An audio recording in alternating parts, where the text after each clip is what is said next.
Die kind wat ek so verskriklik probeer beskerm het teen dit alles, is die kind wat op die ou einde alles oopmaak.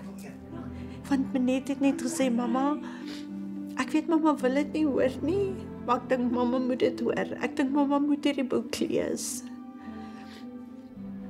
En as dit nie vir haar dagbereid was nie, dink ek nie, sou ek vandag soveel beter gewees het nie.